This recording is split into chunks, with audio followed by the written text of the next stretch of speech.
नमस्कार साथियों, धर्म दर्शन की कक्षा में आप सभी का स्वागत है।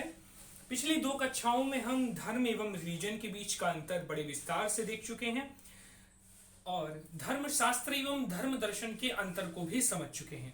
आज का विषय बहुत इंटरेस्टिंग है, रुचिपूर्ण है।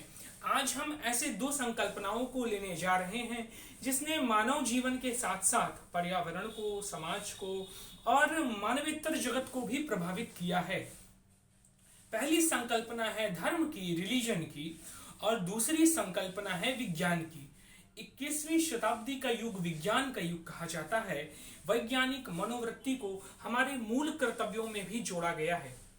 तो वह विज्ञान, वर्तमान समय का जो विज्ञान है वह धर्म से कैसे जुड़ा हुआ है, या धर्म और विज्ञान की जो मान्यताएं हैं वह एक दूसरे से कैसे भिन्न भिन्न हैं, इनका आपस में क्या संबंध है, इसे हम इस वीडियो में देखेंगे और समझेंगे।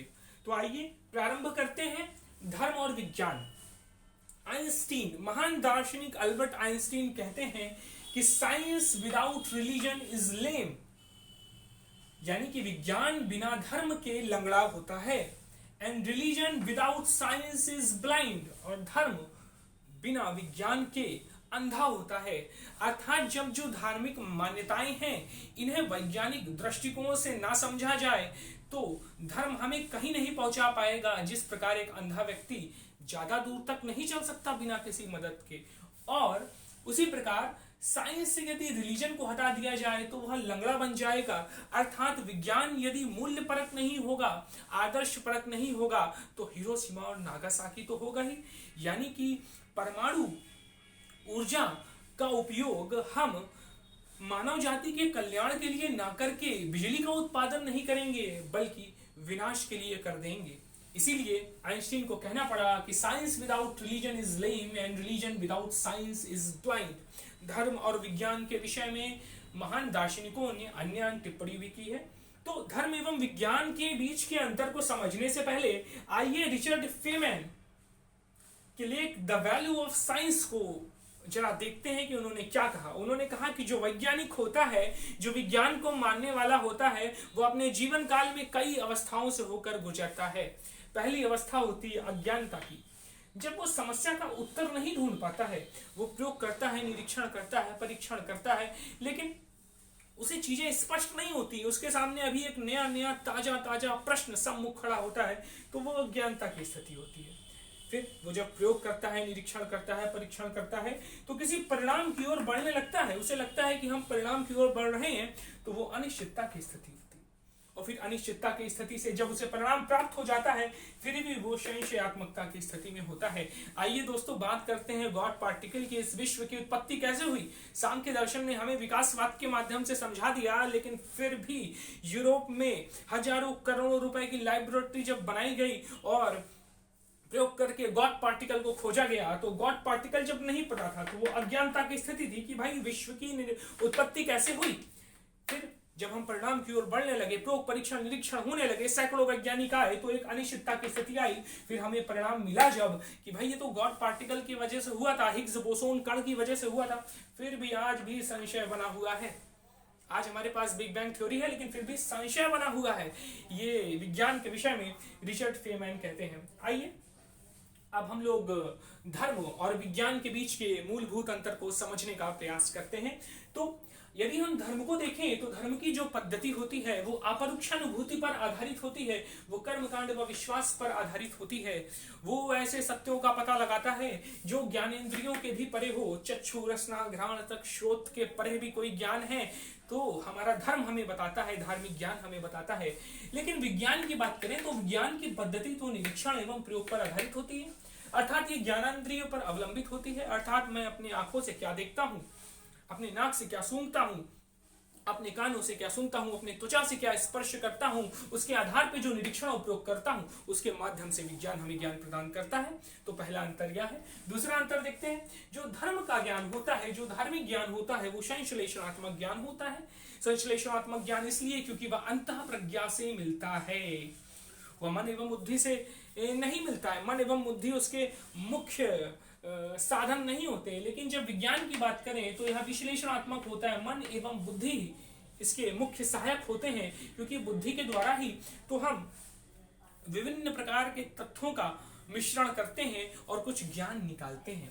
तीसरा देखते हैं, जो धार्मिक ज्ञान होता है वो आत्मनिष्ठ होता है, उसे सामान्य अनुभव के द्वारा सिद्ध या सिद्ध नहीं किया जा सकता है। धार्मिक ज्ञान को वह कैसा ज्ञान होगा, वो आत्मनिष्ठ होगा। प्रत्येक व्यक्ति का अलग अलग ज्ञान हो सकता है, लेकिन जो वैज्ञानिक ज्ञान होगा वो वस्तुनिष्ठ होगा। वस्तुनिष्ठता का मतलब होता है कि यदि एक व्यक्ति के लिए वह सत्य है तो दूसरे व्यक्ति के लिए भी वह सत्य होगा। जैसे यदि घास हरी है तो मेरे लिए भी घास हरी है और एक दूसरे व्यक्ति के लिए भी घास हरी है। बशर्ते अब आप कहेंगे कि यदि किसी ने नीला या काला चश्मा लगा लिया है तो उसको तो घास तो काली दिखाई देगी, लेकिन वहां पर जो आपकी ज्ञानेंद्रिय है वो दोष युक्त हो गई है, अर्थात उस पर एक आवरण लगा दिया गया है। तो जब भी आवरण रहित चीजें होंगी तो विज्ञान हमें, तो जो विज्ञान हमें ज्ञान देगा वो वस्तुनिष्ठ होगा। अब जो धर्म का ज्ञान होता है वो व्यक्ति सापेक्ष होता है। व्यक्ति सापेक्ष का तात्पर्य क्या है? व्यक्ति सापेक्ष का तात्पर्य यह है कि कबीर को जो ज्ञान हुआ, रैदास को जो ज्ञान हुआ, मीरा को जो ज्ञान हुआ, संत राबिया को जो ज्ञान हुआ, रामकृष्ण परमहंस को जो ज्ञान हुआ, स्वामी विवेकानंद जी को जो ज्ञान हुआ, वो एक व्यक्ति को हुआ, व्यक्ति सापेक्ष, और उनको अपनी अनुभूति हुई। कबीर को अपनी अनुभूति हुई तो उन्होंने दोहे रच दिए। गुरु ग्रंथ साहब में गुरु नानक देव जी ने संकलन कर दिया, महावीर स्वामी ने अपने उपदेश दिए, हमारे बुद्ध भगवान ने अपने उपदेश दिए। तो यह व्यक्ति सापेक्ष होता है, लेकिन यह विज्ञान में ऐसी बात नहीं होती है। इसकी अवधारणाएं देश काल निरपेक्ष होती हैं, सार्वभौमिक होती हैं, अर्थात देश बदलने पे कोई फर्क नहीं पड़ता है। गुरुत्वाकर्षण का नियम भारत में भी वैसा ही काम करता है, ब्राजील में वैसा ही काम करता है, अफ्रीका महाद्वीप के कांगो में भी वैसा काम करेगा और ऑस्ट्रेलिया महाद्वीप में भी वैसा काम करेगा। तो देश बदलने से कोई फर्क नहीं होता। इसी प्रकार काल, गुरुत्वाकर्षण का नियम जो आधुनिक काल में है वही स्वतंत्रता आंदोलन के समय में भी था, वही मध्यकाल में भी था, और वही अरस्तू और प्लेटो के समय में भी था, वही आर्किमिडीज के समय में भी था, जिसने जो है गुरुत्वाकर्षण के नियम में अपनी सहभागिता भूमिका निभाई, ज्ञान को समृद्ध किया। अब देखिए, अब धार्मिक ज्ञान का जो क्षेत्र होगा, भाई धार्मिक ज्ञान का क्षेत्र क्या होगा, वो पारमार्थिक जगत से संबंधित होगा। लेकिन जो वैज्ञानिक ज्ञान होगा वो पारमार्थिक जगत से नहीं संबंधित होगा, वो व्यवहारिक जगत से संबंधित होगा, वो लौकिक जगत से संबंधित होगा। हम इस बात की चर्चा करेंगे कि आइए आज एरोडायनेमिक्स का नियम समझ लेते हैं और हवाई जहाज बना लेते हैं, या कोई ऐसा 5th जनरेशन का जेट बनाते हैं स्टील्थ टेक्नोलॉजी का, जो वर्तमान समय के जेट से ज्यादा बेहतर हो। तो लौकिक जगत से संबंधित ज्ञान जो होता है वह विज्ञान से संदर्भित होता है कि आज मोबाइल का एक मॉडल आया है, कल दूसरा मॉडल आ जाए, लेकिन धर्म के जगत में ऐसा नहीं होता है, यह पारमार्थिक जगत से संबंधित होता है। आइए अब देखिए, धर्म में जो सत्य की बात की जाती है वो शाश्वत सत्य की बात की जाती है, लेकिन विज्ञान में जो सत्य की बात की जाती है अनंतिम सत्य की बात की जाती है। आइए इसे एक उदाहरण के माध्यम से समझते हैं। आप सभी ने 9, 10, 11, 12 की क्लास में परमाणु सिद्धांत पढ़ा होगा। हमने देखा परमाणु सिद्धांत के कई मॉडल आए। पहले नील्स बोर का मॉडल आया, फिर दूसरे व्यक्ति का मॉडल आया, फिर कहा गया कि सबसे छोटी इकाई परमाणु है, फिर इलेक्ट्रॉन, प्रोटॉन, न्यूट्रॉन खोजा गया, फिर पॉजिट्रॉन खोजा गया, फिर फोटॉन खोजा गया, और लगातार जो छोटी इकाई उसकी खोज करते चले जा रहे हैं। तो यानी जो सत्य है ये अनंतिम सत्य है, अभी का सत्य है जो अभी खोज की गई है, लेकिन यदि इसमें खोज करते हैं और निरीक्षण परीक्षण के माध्यम से इसमें बदलाव की पेशकश की जाती है तो उसे बदल भी देते हैं। अब देखिए, अब ये जो शाश्वत सत्य है, धर्म में क्या बात की जाएगी, सत्यम, शिवम और सौंदर्य की बात की जाएगी, लेकिन विज्ञान में केवल सत्य की बात की जाएगी। क्या विज्ञान कल्याणपरक भी होना चाहिए, इसकी चर्चा होगी? नहीं। आज का विज्ञान देखें, अगर देखें कि हिरोशिमा नागासाकी की ही घटना देख लें या बायोलॉजिकल विपॉन देख लें, कोरोना वायरस आदि, तो क्या इसमें शिव है, क्या कल्याण है? नहीं, क्योंकि विज्ञान जो होता है वो अच्छाई या बुराई से निरपेक्ष होता है, आप उसका कैसा प्रयोग करेंगे। लेकिन धर्म में कल्याण की भावना निहित होती है, सत्यम, शिवम और सौंदर्य। आइए देखते हैं अमर कोश में क्या कहा गया है। मोक्षे धीर ज्ञानम अन्यत्र विज्ञानम, इसमें कहा गया है कि मोक्ष ही एकमात्र ज्ञान है, अन्य सब कुछ विज्ञान है। तो यदि धार्मिक ज्ञान की, धर्म की बात करें तो यहाँ मोक्ष की बात की गई है। मोक्ष की यदि हम सरल सी व्याख्या करें तो मोक्ष का तात्पर्य है दुखों की आत्यंतिक निवृत्ति, एक ऐसी अवस्था जब आपका दुख जो है वो मिट गया है, आपको मुक्ति मिल गई है। किससे मुक्ति मिली? तो यदि इसे सरल शब्दों में बताएं तो अज्ञान से मुक्ति मिल गई है, अश्रद्धा से मुक्ति मिल गई है, अकर्म से मुक्ति मिल गई है, अभाव से मुक्ति मिल गई है। आपको इन सब चीजों से मुक्ति मिल गई है, जीवन मुक्त की अवस्था प्राप्त कर ली है आपने। लेकिन इसके अलावा जो कुछ भी होगा वो विज्ञान के अंतर्गत आएगा। अब देखते हैं, पूर्ण अभिव्यक्ति भाषा के द्वारा संभव नहीं है। तो जब हम धर्म की बात करेंगे, जब रिलीजन की बात करेंगे, तो देखेंगे कि इसकी जो अभिव्यक्ति होती है वो भाषा के द्वारा संभव नहीं होती है। जैसे जीवन मुक्ति के अनुभव की बात करें,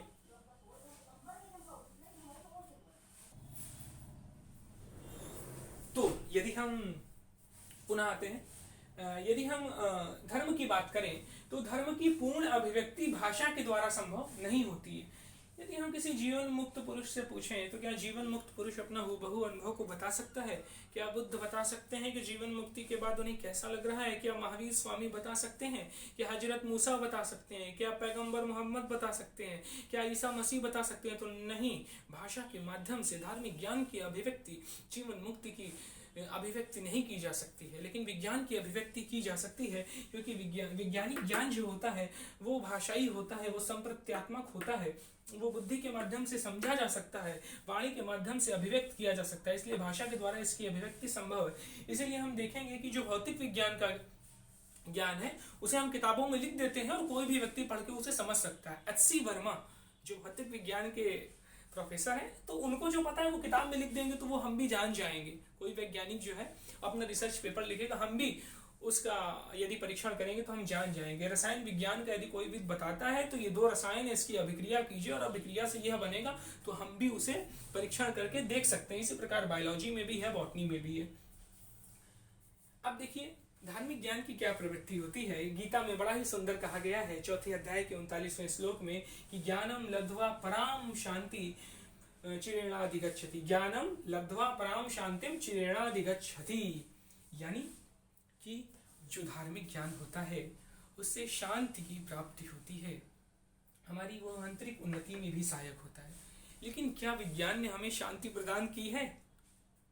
पबजी खेलने वाले बच्चों से पूछें, जो मोबाइल की टेक्नोलॉजी में पबजी खेलते हैं, सोशल मीडिया में निरत रहते हैं, तो उन्हें अशांति ही मिली है, शांति की प्राप्ति तो नहीं हुई है। लेकिन फिर भी मैं कहूंगा कि विज्ञान मात्र माध्यम है, मात्र साधन है। उसका प्रयोग हम कैसे करते हैं यह हम पे निर्भर करता है। हमारे पास एक छुरा है ना, और उसे डॉक्टर पेट चीर कर आपका जो अपेंडिक्स का ऑपरेशन करता है, या कोई चोर उससे किसी की हत्या करता है, इसमें चाकू का कोई दोष नहीं है, तो उसमें विज्ञान का कोई दोष नहीं। विज्ञान तो साधन है, माध्यम है, फिर भी यह शांति प्रदान नहीं करता है। लेकिन धार्मिक ज्ञान का जो एक संकल्पना है वो ये होती है कि शांति प्रदान करता है। अब दूसरा पॉइंट देखते हैं धर्म का। ऐसा कहा जाता है कि धार्मिक ज्ञान को मिलने के बाद कुछ भी जानना अवशिष्ट नहीं रह जाता।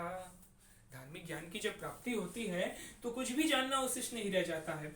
जैसे हमें सीमित और असीमित का ज्ञान हो जाता है, हमें अनंत और साअंत का ज्ञान हो जाता है, व्यक्ति का ईश्वर से क्या संबंध है इसका ज्ञान हो जाता है, निरपेक्ष और सापेक्ष का ज्ञान हो जाता है। और जब धार्मिक ज्ञान में सब ज्ञान हो जाता है तो फिर भला और जाना क्या शेष रह जाए।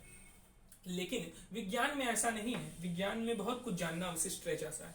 क्या जो न्यूक्लियर फिजिसिस्ट है, क्या एक नाभिकीय भौतिक विज्ञानी है, क्या उससे आप यह अपेक्षा कर सकते हैं कि वह पर्यावरण विज्ञान के बारे में भी जानता होगा?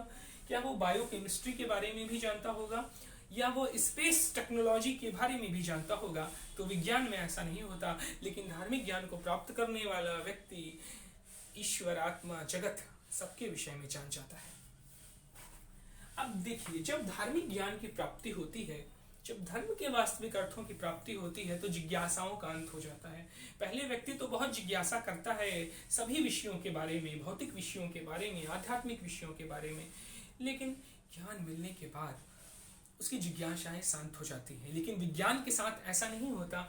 विज्ञान का प्रारंभ भी जिज्ञासा के साथ होता है। और एक महान दार्शनिक जब मृत्यु शैया पर लेटता है ना, तो भी उसके मन में कई जिज्ञासाएं होती हैं।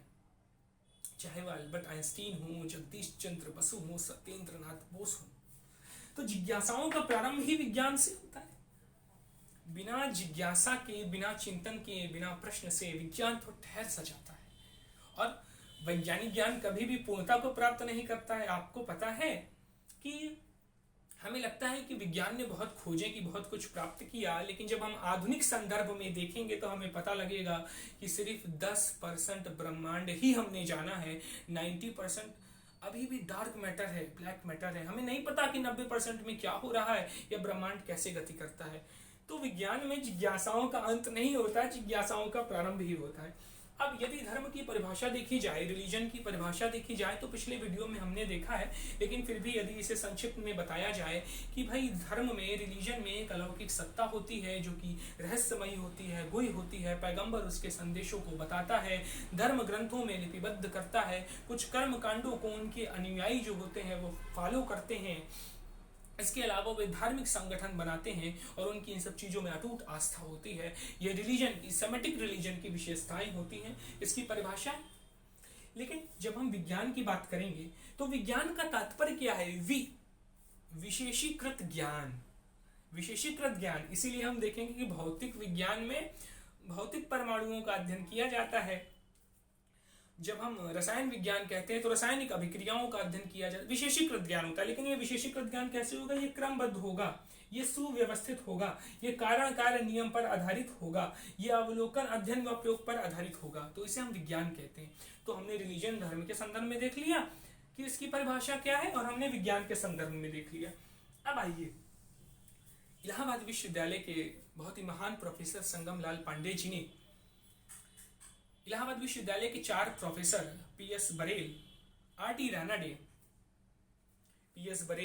रानडे और 2 लोगों का मैं नाम भूल रहा हूं, तो उन 4 जो प्रोफेसर थे उनके लेखों का संग्रह किया और गहन ज्ञान मीमांसा के बारे में बताया। तो उन्होंने कहा जो धार्मिक ज्ञान होता है वो गहन ज्ञान मीमांसा से संबंधित है, लेकिन जो वैज्ञानिक ज्ञान होता है वो सतही ज्ञान मीमांसा से संबंधित है।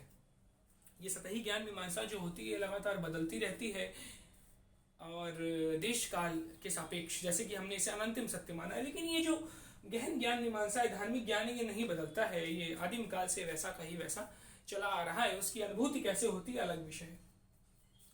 तो ये हमने देखा मोटा मोटा कि रिलीजन, धर्म और विज्ञान में क्या अंतर है।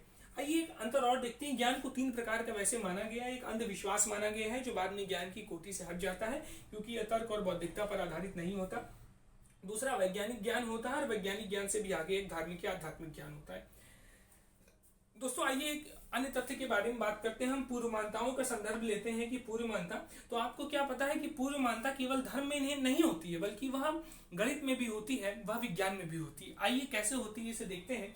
तो अगर हम लोअर लेवल की पूर्व मान्यता की बात करें तो लोअर लेवल की मान्यता कहाँ पे होती है? विज्ञान में होती है और इसमें अनंतिम सत्य माना जाता है। जब वैज्ञानिक प्राकल्पना बनाता है, निरीक्षण व प्रयोग करता है, उसके माध्यम से कोई चीज सिद्ध हो जाती है, उसे सिद्धांत कहते हैं। लेकिन फिर वो बदल भी सकती है, वो अनंतिम सत्य होती है। फिर हायर लेवल पे जाएंगे तो हायर लेवल की जो पूर्व मान्यता होती है वो अनिवार्य सत्य होती है। अनिवार्य सत्य किस में आता है? गणित में। जैसे कि हम मानते हैं ना, माना कि मूलधन x से है। अब जैसे हमें एक समीकरण ले लें और उस समीकरण में कहें कि x² + 1 = 0, तो यहाँ पे x, इस समीकरण को कैसे फुलफिल करेंगे? तो जब तक हम मानेंगे कि x जो है उसे हम एक काल्पनिक संख्या i मान लेते हैं और उस i का मान क्या देंगे? i का मान देंगे √-1। जब √-1 यहाँ पे रखेंगे तो इसका स्क्वायर करेंगे तो -1 हो जाएगा। आप देख सकते हैं कि -1 हो जाएगा, स्क्वायर +1 = 0, ये -1 हो जाएगा, +1 = 0, तो ये सिद्ध हो जाएगा। तो इस प्रकार गणित में भी एक पूर्व मान्यता आती है जो हायर लेवल की होती है। लेकिन हाईएस्ट लेवल की जो पूर्व मान्यता होती है वो शाश्वत सत्य होती है, वो धर्म और अध्यात्म में आती है। जैसे हम ईश्वर को स्वीकार करते हैं और कहते हैं कि पहले भाई ईश्वर को हम एक पूर्व मान्यता के रूप में स्वीकार कर रहे हैं, फिर अनुभूति के रूप में हम इसे देखेंगे कि यह कैसे प्रमाणित होता है। तो दोस्तों आज हमने रिलीजन, धर्म और विज्ञान के विषय में देखा कि इन दोनों में क्या अंतर है और ये कैसे आपस में जुड़े हुए हैं। तो आप हमें बताइए कि आपको धर्म एवं विज्ञान से संबंधित यह विवेचना कैसे लगी और कमेंट भी करें। धन्यवाद।